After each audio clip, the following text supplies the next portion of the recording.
বাংলাদেশে বসে থেকে যে ইউরোপে একটা বিজনেস শুরু করা যায় এবং সেই বিজনেসের থ্রুতে ইউরোপের সিটিজেনশিপ পর্যন্ত নেওয়া যায়, এটা আমরা অনেকেই জানি না। এটা যে আমরা জানি না এটা আমাদের দোষ না, তার কারণ এই বিষয়ে তেমন কথাবার্তা খুব একটা হয় না, এবং যেহেতু এই বিষয়ে এত কথাবার্তা হয় না, এই কারণে দূরের থেকে ব্যাপারটা অনেক কঠিন মনে হয়, যদিও ব্যাপারটা আসলে এত কঠিন না। আমার সবসময় মনে হয় যে আপনি যদি একটা গুরুত্বপূর্ণ ডিসিশন নিতে চান তাহলে আপনার অবশ্যই অনেক বেশি ইনফরমেশন গ্যাদার করা উচিত ফার্স্টে, কারণ এই ধরনের গুরুত্বপূর্ণ ডিসিশনগুলো না আপনি আর রিভার্স করতে পারবেন না একবার নিয়ে ফেলার পরে। এবং এই কারণেই আমি আপনাদের রেকমেন্ড করবো এই ওয়ার্কশপটায় জয়েন করতে, যে ওয়ার্কশপটা অর্গানাইজ করেছে ফার্স্ট গ্লোবাল ভিসা কনসালটেন্সি। আপনি যদি এই ওয়ার্কশপটা জয়েন করেন তাহলে আপনি একবারে এর থেকে জেড পর্যন্ত কিভাবে আপনি বিদেশে নিজের বিজনেস সেট আপ করবেন এবং সেই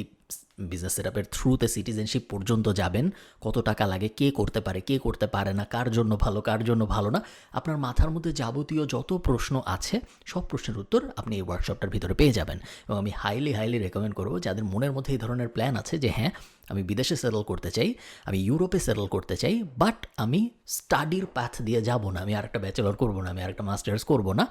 আমার হয়তো ইনকাম আছে বা আমার একটা ক্যারিয়ার পরিকল্পনা আছে এবং আমি চাই কোনোভাবে বিজনেস সেট আপ করে আমি ইউরোপে সেটেল হতে পারি নাকি, এই ধরনের অ্যাঙ্গেলে যারা আপনারা চিন্তা করছেন তাদের জন্য আমি হাইলি রেকমেন্ড করবো এই ওয়ার্কশপটা জয়েন করার। আপনার হয়তো 2 থেকে 3 ঘন্টার মতো সময় লাগবে এবং খুবই নগণ্য একটা টাকার অ্যামাউন্ট খরচ হবে, বাট আপনি যে ইনফরমেশনটা পাবেন সেই ইনফরমেশনটা একটা চান্স আছে আপনার পুরো জীবনটাকে অন্যরকম করে দিবে। সব বিস্তারিত ওপরে নিচে কোথাও দেওয়া থাকবে এবং এই ওয়ার্কশপের ভিতরে আমিও থাকবো আপনাদের সাথে কথা বলার জন্য। আপনাদের সাথে আমার দেখা হচ্ছে এবং আপনাদের সাথে ফার্স্ট গ্লোবাল কনসালটেন্সির বাকি সবার দেখা হচ্ছে এই ওয়ার্কশপটার ভিতরে। Thank you, tata.